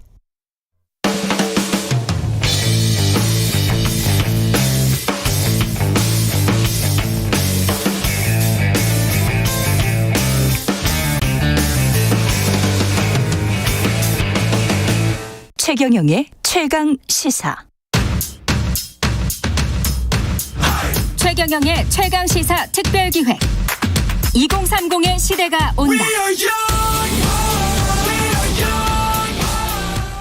집 같은 것도 그렇고 그런 게 제일 중요한 것 같아요. 지금 돈이 너무 다들 없고 힘드니까. 저는 그냥 저축을 했으면 좋겠는데 신랑은 계속 주식 투자를 하더라고요.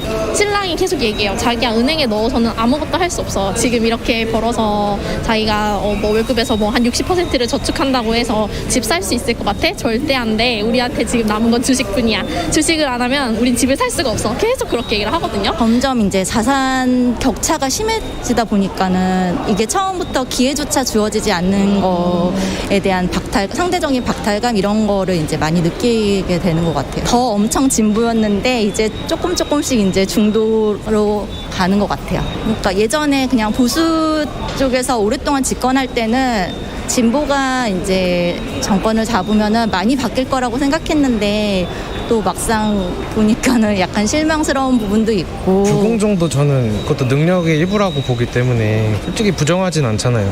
부모님이 잘 해주시면. 공정도 그냥 완전 공정 말고 출발선 뭐 그렇게 같이 하는 거 그런 거 말고 그냥 노력한 만큼 뭐 받을 수 있고 약간 사다리 걷어차지 말고 그 기회만 있으면 되지 않을까. 근데 요새는 약간 좀 걷어차지고 있지 않나. 뭐 집값 오르는 것도 그렇고. 공정도 완전 공정 말고. 아우, 재밌네요. 시대를 바라보는 2030의 생각 들어보셨습니다. 4.7 재보궐선거 이후에 우리 사회의 명확한 세력으로 떠오른 2030. 최근의 최강시사 특별기획 2030의 시대가 온다. 오늘 마지막 시간인데요. 연세대학교 김호기 교수 나와 계십니다. 안녕하세요. 예, 안녕하세요. 교수님 나와주셔서 감사합니다. 예. 일단 들어보니까 돈 이야기, 집 이야기, 자산 격차 이야기 를 좀 많이 하네요. 어떻게 들으셨어요? 뭐 2030 세대라 해서 뭐 돈이나 집이나 자산에 관심이 없다고 하기는 어려울 것 같습니다. 예. 그렇죠. 근데 이제 최근 우리 사회를 보면 좀 그런 경향이 좀 두드러진다고 볼 수 있겠죠. 예. 다른 세대에 비해서 더 관심이 있는 걸까요? 아니면 다른 세대만큼 관심이 있는 걸까요? 다른 세대보다는 좀 더 관심이 있는 것 같아요. 제가 보기에는요. 예. 예. 그 까닭은 이제 최근 우리 사회 현실을 그대로 좀 반영하고 있는 것 같습니다. 그러니까 부동산 가격도 좀 폭등했고요. 예. 그러니까 전체적으로 나라 이 전체의 부는 늘어나고 있는데 개인들의 삶은 특히 젊은 세대들 같은 경우는 좀 어려워지고 있는 것이 우리 사회 현실이지 않나 하는 생각을 갖지 않을 수 없습니다. 상대적으로 불평등하다, 불공정하다. 다른 세대에 비해서 그런 생각이 가득한 것 같습니다. 그것은 이제 공정에 대한 어떤 생각들이 좀 다른 것 같아요. 예. 그러니까 이제 기성 세대들 같은 경우에는 특히 586 같은 경우에서는 이 결과의 평등을 좀 중시해온 반면에요. 결과의 평등. 예, 그러니까 2030 세대들 같은 경우에는 기회의 평등을 더 중시하기 때문에요. 예. 예. 아무래도 우리 사회가 가지고 있는 어떤 그런 기회의 불평등이 이들로 하여금 공정하지 않다는 생각을 좀 강하게 안겨준 것 같습니다. 더더욱 이제 이 2030 세대는 지난 2016년 촛불 집회의 주역 중에 한 그룹이었잖아요. 그렇죠. 예, 뭐 당시를 한번 떠올려 보면 아마 기억하실 겁니다. 뭐 수저계급론도 있었고, 뭐 해일조선 담론도 있었는데요. 그러니까 사회가 좀 나아질 줄 알았었는데 그러니까 4년이 지난 현재 시점에서 보면 뭐 그들이 보기에는 그렇게 크게 우리 사회가 좀 나아졌다고 느끼지 않는 것 같습니다. 예. 기회 불평등은 사실 어떻게 생각을 해보면 자본주의라는 것이 완벽하게 기회가 평등할 수 있는 그런 구조는 아니지 않습니까? 우리가 부모를 선택해서 태어날 수는 없으니까. 그렇기 때문에 더더욱이 오히려 역설적으로 기회의 평등을 중시하는 것 같습니다. 그래요? 이런 식으로 이제 따지면 어떤 식의 어떤 해법이 나와야 될까요? 그러니까 기회의 평등을 공정하게 관리하는 것이 매우 중요한 것 같습니다. 그러니까 우리 사회 같은 경우 보자면 평창 동계올림픽 때 이 남북 그 아이스하키 단일팀에 관한 논란도 있었고요. 인국공에 관한 논란도 있었잖아요. 그러니까 사실 이런 문제들이 다 젊은 세대들이 얼마나 기회의 평등을 중시하는지를 단적으로 잘 보여주고 있습니다. 그러니까 이 세대들은 어릴 때 입시부터 시작해서 뭐 취업 경쟁에 이르기까지 이 공정한 룰이 대단히 중요한 어떤 삶과 사회의 가치라고 내면화해온 세대들입니다. 여기에 비해서 이 4050 세대, 특히 586 세대들 같은 경우에선 이런 기회의 공정이 갖는 어떤 그런 이 중요성, 이들이 이제 생각하는 어떤 그런 의미들을 좀 섬세하게 읽지 못한 부분이 있습니다. 이것이 이제 일종의 세대 간의 어떤 그런 긴장과 갈등으로 나타나지 않았나 하는 생각을 하게 됩니다. 제가 어떤 외신에서 그런 걸 본 적이 있는데 아까 돈 이야기 했었지 않습니까? 근데 이제 돈을 많이 갖게 된 부자가 왜 됐느냐? 공화당 성향의 지지자들 미국 같은 경우는 개인의 노력 때문에 된 것이다. 이렇게 생각하는 사람들이 많았고 민주당 성향은 사회 구조가 그렇기 때문에 부자가 되거나 가난하게 된 것이다. 이렇게 생각하는 성향이 많았단 말이죠. 그런 어떤 구조적인 일반론 또는 개인의 노력만 강조하는 이런 것에서 완전히 벗어난 건가요? 좀 어떤 뭐라고 우리가 이야기하는 어떤 삼지대 같은 게 지금 있는 건가요? 그러니까 2030이? 그러니까 이렇게 볼 수 있을 것 같습니다. 이제 저는 뭐 크게 보자면 586 세대라고 할 수 있는데 그런 문화 속에서 커왔는데 그러니까 저희들은 사실상 젊은 시절에 조금 전에 말씀하셨던 것에서 그러니까 민주당식 어떤 그런 사고방식으로부터 영향을 받았습니다. 그런데 젊은 세대들 같은 경우에서는 외환위기 이후에 우리 사회에서 이른바 능력주의 사회가 본격화되면서 그러니까 공화당적 가치에 훨씬 더 가깝게 다가서게 됐습니다. 개인의 노력이 중요하다. 그렇죠. 그런데 개인의 노력이 중요한데 그런데 기회는 제대로 줘야 될 거 아니냐 이런 생각인 거네요. 그러니까 기회를 제대로 준다는 것이 기회를 공정하게 줘야 한다는 것입니다. 다시 말씀드리자면 저 사람도 받았으면 나도 받아야 된다. 뿐만 아니라 그렇게 주어진 기회가 그다음에 이제 중요한 것이 절차의 공정성인데요. 그 절차가 공정하게 이루어져야 하는 것이죠. 그 절차가 공정하게 해야 된다. 노력한 대가만큼 보상을 받는 것이 젊은 세대들의 경우에 있어서는 다수가 그게 공정이고 그게 정의라고 생각합니다. 그게 굉장히 잠재되어 있던 것들이 이른바 이제 조국 사태로 촉발이 됐다고 보이는 거군요. 그러면. 그렇게 볼 수 있죠. 왜냐하면 뭐 조국 사태는 아직 이제 재판 진행 중이라서 뭐 우리가 이제 확정적으로 말할 수는 없지만 적어도 다수의 젊은 세대들이 보기엔 그러니까 조국 사태에 내재된 가장 큰 문제는 아빠 찬스와 엄마 찬스죠. 그러니까 이 아빠나 엄마가 가지고 있는 어떤 능력이나 영향력이 그 아이들의 어떤 사회적 이 삶에 영향을 미쳤다고 보는 것입니다. 공정하지 않다고 생각하는 것이죠. 그리고 그런 생각들이 지금 굉장히 이제 지배적인 것이고 그게 이제 재보궐선거 결과에도 영향을 미쳤다 이렇게 보십니까? 뭐 저는 그렇게 볼 수 있다고 생각하는 편입니다. 근데 왜 그러면 총선 때는 그게 덜했을까요? 뭐 여러 가지가 있겠지만은요. 그러니까 총선 때만 하더라도 어떤 기본적으로 작동한 프레임이 이 문재인 정부의 어떤 국정 운영에 힘을 실어주자라고 하는 그것이 컸었고요. 그리고 두 번째로는 이 지난해 4월 총선은 이 코로나가 막 시작한 와중에 뭐 치러지게 돼서요. 이 코로나도 큰 영향을 미쳤습니다. 그러니까 대체적으로 뭐 우리나라가 초기 방역을 좀 잘한 셈이잖아요. 정부의 어떤 적극적인 어떤 그런 방역 정책이 선거에 영향을 미쳤다고 볼 수 있을 것 같습니다. 그러면서 시간이 흐르면서 이런 와중에 이 그 조국 그 사태에 대한 어떤 그런 1심 진행됐잖아요. 그래서 조국 사태를 좀 다시 돌아보게 됐고요. 그리고 이제 조국 사태는 어떻게 보면 이제 상징적인 사건이고요. 보다 이 중요한 것은 이른바 어떤 일상적으로 느끼고 있었던 거지. 조국으로 대표되는 기성세대의 내로남불. 내로남불이라는 개념은 저는 적절치 않다고 생각하고요. 선택적 공정이죠. 선택적 공정. 그러니까 자신은 불공정한데 젊은 세대들이 보기에 다른 이들에게 특히 젊은 세대들에게는 공정을 강조하는 그런 좀 위선적 태도에 크게 분노했고요. 그리고 저는 이것이 이 지난 4월 초 재보궐선거에 좀 반영되었다고 생각을 합니다. 우리 사회에 그런 측면이 있다. 특히 그 지금 현재 그 뭐라고 해야 될까요? 기성세대들에게 그런 책임이 있다 이렇게 보시는 거죠. 예, 그런 이제 기성세대의 이중적 태도에 특히 분노했다고 볼 수 있죠. 뭐 기억하시겠습니다만 우리 김상조 정책실장이나 이제 박주민 그 의원의 부동산 계약이 논란이 되기도 했었잖아요. 젊은 세대들이 보기에는 아주 전형적인 선택적 공정. 내로남불이었던 거죠. 이게 그 젠더 문제 같은 경우는 어떻게 보시는지 모르겠습니다. 남과 여로 발라보고 2대 남 이야기하고 뭐 이런 거는 어떻게 보세요? 그러니까 젠더 문제 같은 경우에서는 저는 서로 그 느끼는 그런 감각이 좀 다른 것 같아요. 그러니까 이제 2030 특히 이제 20대의 경우에 여성들의 경우에서는 본인들이 차별받고 있다고 생각을 하고 있고요. 남성들의 경우는 역차별을 받고 있다고 생각합니다. 왜냐하면 우리나라의 어떤 현실적 주어진 조건을 보면 여전히 어떤 그런 뭐 취업 등에서 여성들이 차별받고 있는 것이 사실 현실이거든요. 그래서 저는 뭐 20대 여성들이 갖고 있는 어떤 그런 차별에 대한 이런 생각들은 뭐 정확한 것이라고 봅니다.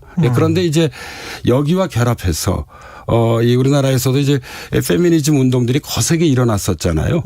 뭐 가장 대표적인 것 시 이제 그 몇 해 전에 있었던 이제 해화역 시위 같은 것인데요. 이런 것들을 보면서 그 페미니즘 등을 20대 남성들이 지켜보면서 본인들이 오히려 역차별받고 있다고 생각하는 것 같습니다. 그래서 이런 서로 차별받고 있다는 두 개의 의식들이 좀 충돌해서요. 이 사실 이 기성세대들의 경우에서는 이 그런 뭐 여성 해방에 대한 관심들은 있었지만 이렇게 어떤 세대 안에서의 남성과 여성의 어떤 그런 격렬한 긴장의 형태로 나타나진 않았습니다. 그런데 이제 20대의 경우에서는 어떤 이 그 세대 안에서 남성과 여성 간의 어떤 그런 젠더적인 뭐 긴장, 경우에 따라선 갈등들이 현재 관찰된다고 볼 수 있을 것 같습니다. 어떻게 보면 힘이 그만큼 세져서 그 전에는 4050이나 5060들은 남성의 권력이 너무 셌기 때문에 그런 목소리가 덜했다고 생각되기도 하네요. 뭐 그렇게 볼 수도 있습니다. 있죠. 사실 그 이 여성의 권리 향상이라고 하는 것은 그 사실 상당히 지속적 과정을 통해서 계속 이루어지는 것이라고 볼 수 있기 때문에. 근데 우리가 어디 책 속에 제가 이런 문구가 있더라고요. 세대 프레임에 불빛에 현혹되어서 엉뚱한 것만 바라보고 있는 것 아닌가. 저는 절반은 공감합니다. 이런 우려에 관해서는 어떻게 생각하십니까? 왜 그런가 하면 그러니까 사실 우리가 이 세대 문제를 다루게 될 땐 세대 간의 문제만 주로 다루게 되는데요. 그렇죠. 세대 내의 문제도 있습니다. 세대 내에도 불평등하잖아요. 그렇죠. 그러니까 2030 내에서도 사실 특히 이제 우리 30대 같은 경우에선 이른바 일찍 성공한 친구들 같은 경우는 전 지구를 무대로 해서 활동하고 있습니다. 그렇죠. 영어로 써서 죄송합니다만 일종의 위너 세대죠. 그러나 또 그렇지 않은 세대들도 있거든요. 그럼요. 우리가 흔히 3포 세대라고 얘기하잖아요. 그렇습니다. 취업하기도 어렵고 연애하기도 어렵고 결혼하기도 어렵습니다. 뭐 위너 세대에 대비해서 이들은 이 스스로를 루저 세대라고 생각할 가능성이 있습니다. 그러니까 이것은 세대 내에 관찰할 수 있는 불평등 현상이죠. 따라서 세대 문제를 볼 때도 우리가 이 세대 간 그리고 세대 내 이런 문제들을 좀 입체적으로 볼 필요가 있고요. 예. 여기는 사실상 이런 점에 있어서 이 계층이나 계급 문제와 긴밀하게 연관되어 있습니다. 예, 그래서 세대 프레임을 좀 지나치게 강조할 경우에는 이 계급이나 계층의 프레임이 좀 약화될 그렇죠. 그럴 위험들이 있고요. 예. 이 저희 사약자들 중에 일부 연구자들은 바로 이 점을 특히 강조해서 세대 담론이 과잉화되는 것들에 대해서 경계하죠. 우려를 하고 있습니다. 예. 그런데 이제 뭐 언론이나 이런 공론장에서 보기엔 세대 프레임이 대단히 매혹적이거든요. 재밌죠. 당장 이 자신 집 안에서 관찰할 수 있는 거죠. 그렇죠. 그러니까 부모님 세대와 자녀 세대들의 생각이 다름을 우리는 매일매일 식탁에서 사실 느낄 수 있거든요. 그러니까 세대 문제가 대단히 매혹적인 것은 분명해 보입니다. 어떻게 해야 될까요? 이게 뭐 갈등만 하고 사회가 뭐 세대 간에도 그렇고 세대 내에서도 그렇고 그럴 수는 없는 것 같고 어떻게 풀어야 되겠습니까? 두 가지를 마지막으로. 좀 강조하고 싶습니다. 그러니까 2030 세대 문제는 사실상 우리 사회가 현재 직면한 새롭고도 좀 중요한 문제라고 생각합니다. 왜냐하면 앞으로 대한민국 사회를 이끌어가야 할 지금 이 젊은 세대들이 이 상대적 박탈감을 크게 겪고 있거든요. 따라서 이들이 우리 사회에서 제대로 일할 수 있는 여건을 만들어줘야만 됩니다. 이 여건을 만들어준다는 건 말로만 쓰는 게 아니거든요. 그러니까 적극적인 어떤 그런 이 뭐 고용을 포함한 청년 정책들을 추진해야 한다고 생각이 들고요. 그리고 이와 결부해서 지금 2030 세대들이 가지고 있는 공정의 감각이 기성세대와는 다릅니다. 따라서 제가 아까 말씀드렸던 기회와 절차의 어떤 공정 및 평등에 대한 섬세한 저는 정책적 접근이 필요하다고 생각합니다. 그리고 마지막으로 세대 문제의 경우에서는 이 문화 혹은 교육의 문제도 대단히 중요합니다. 그렇죠. 그렇다고 이게 뭐 정책을 통해서만 해결될 수 있는 문제는 아니거든요. 사람의 문제죠. 우리가 그냥 이 가정 내에서 그다음에 회사 같은 조직 내에서 일상적으로 부딪히는 문제입니다. 그렇죠. 따라서 어떤 세대 간의 저는 톨레랑스가 필요하다고 봅니다. 톨레랑스가. 왜냐하면 상대방에 대한 어떤 그런 인내 나아가서 그 적극적인 이해가 필요하죠. 이게 사실 우리가 대화를 많이 나눠야만 합니다. 대화가 필요해. 알겠습니다. 지금까지 최경영의 최강시사 특별기획 2030의 시대가 온다. 김호기 교수였습니다. 고맙습니다. 네, 감사합니다. KBS 1라디오 최경영의 최강시사 듣고 계신 지금 시간은 8시 46분입니다. 최경영의 최강시사는 여러분과 함께합니다. 짧은 문자 50원, 긴 문자 100원이 드는 샵 9730. 어플 콩과 유튜브는 무료로 참여하실 수 있습니다.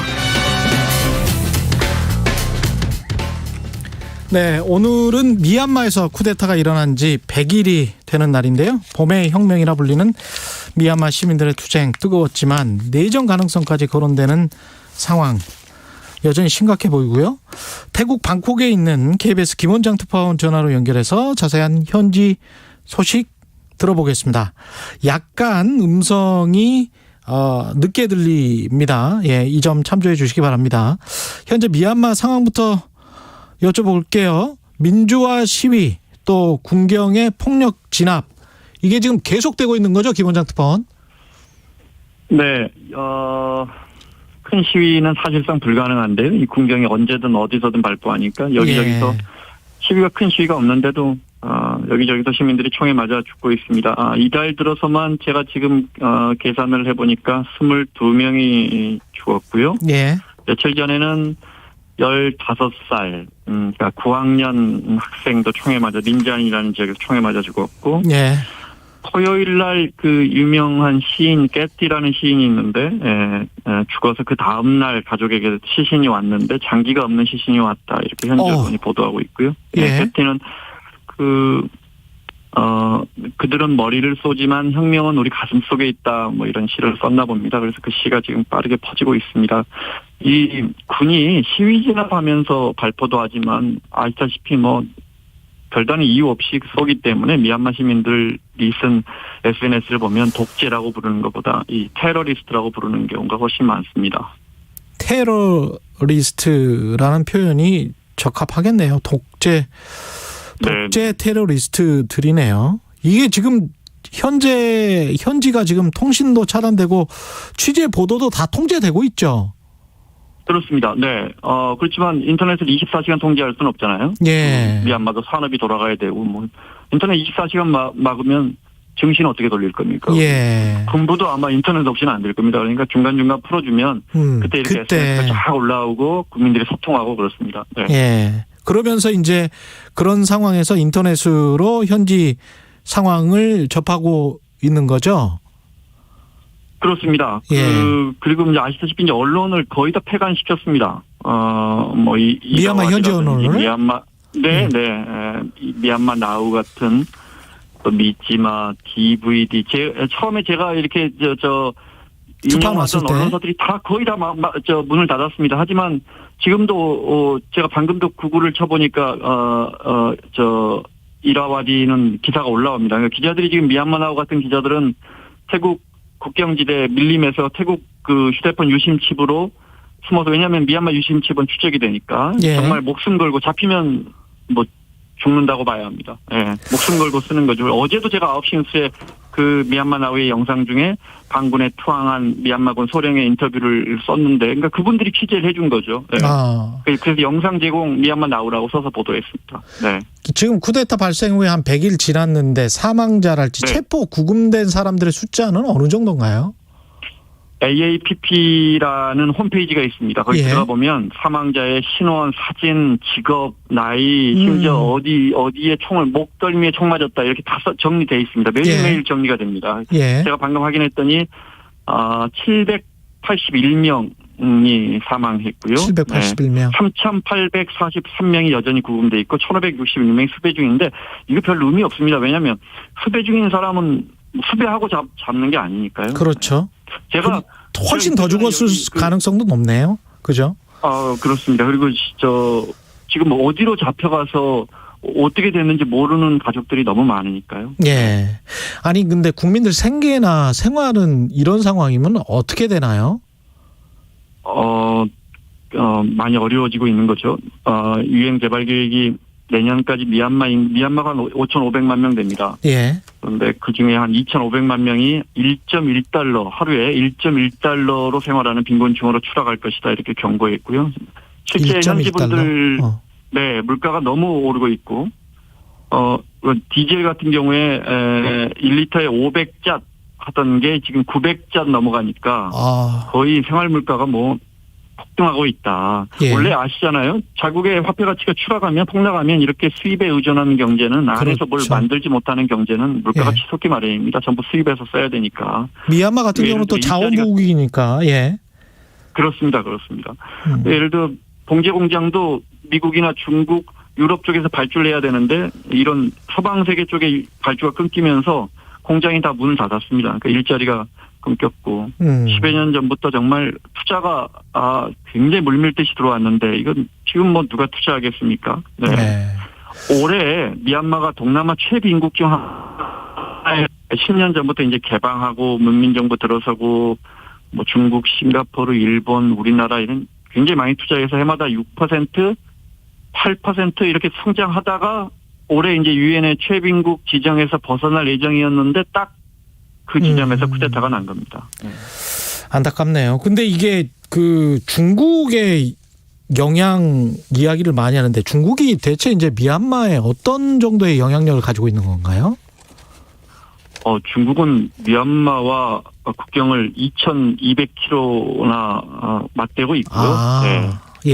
그래서 그리고 이제 짜오프라는 미얀마 항을 한 10조 원 들여서 중국이 직접 개발해 놨습니다. 그래서 그 만달레이 거쳐서 중국 쿤밍까지 가스하고 기름을 아예 하나는 800km, 하나는 1,100km짜리 파이프라인을 직접 만들어서 만든 건 우리 포스코인데 직접 지금도 가져가고 있습니다. 그 파이프라인으로. 그러니까 굉장히 중요한 거죠. 그러니까는 이 유엔이 물리력을 행사하려고 하면 안보리 의결할 때 계속 비토를 놓고 그래서 중국이 그렇습니다. 그래서 비토라고 하죠. 반대해버리면 이 유엔이 물리력을 행사하려면 만장일치가 돼야 되는데 중국이나 러시아가 반대해버리거든요. 중국이 왜 서방 세계와 이 미얀마의 패권을 나눠 가지려고 하겠습니까? 그러니까 사실상 군부 쿠데타 정권을 지지하고 있는 거네요. 지지한다고는 표현은 하지 않습니다. 네. 표현은 안 하지만 소외를 외교부 성명에서도 폭력을 중단해야 한다 이렇게 말하지만 누가 봐도 뭐 반대하고 있으니까요. 안보리의 물리적 개입을 10년 전에 유엔이 리비아를 공습할 때는 중국과 러시아가 그때 안보리에서 기권해 줬습니다. 그래서 그게 가능했거든요. 카다피 정권을 무너뜨렸는데 지금은 하여튼 중국이 버티고 있어서 쉽지 않습니다.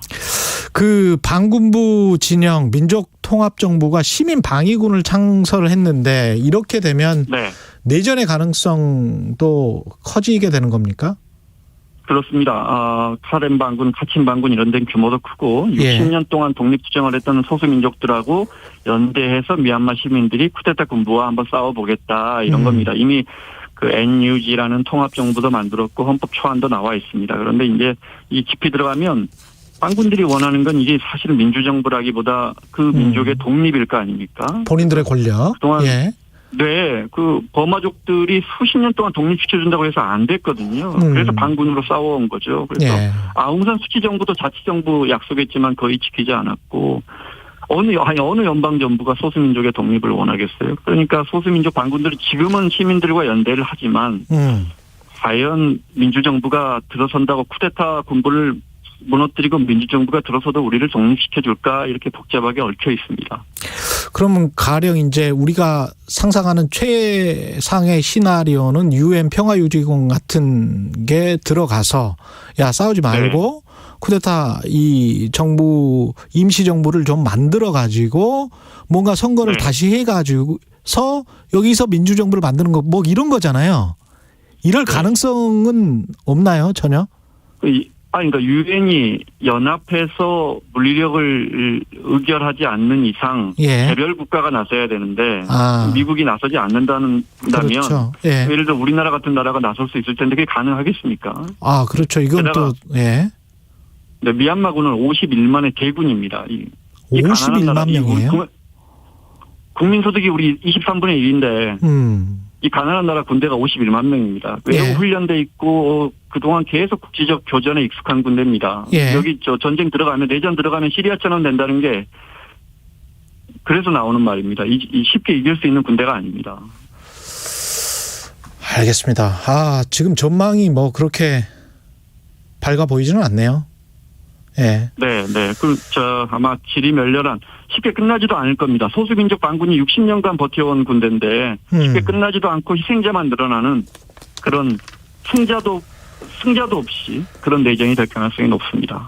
말씀 감사하고요. 지금까지 태국 방콕에서 KBS 김원장 특파원이었습니다. 고맙습니다. 고맙습니다.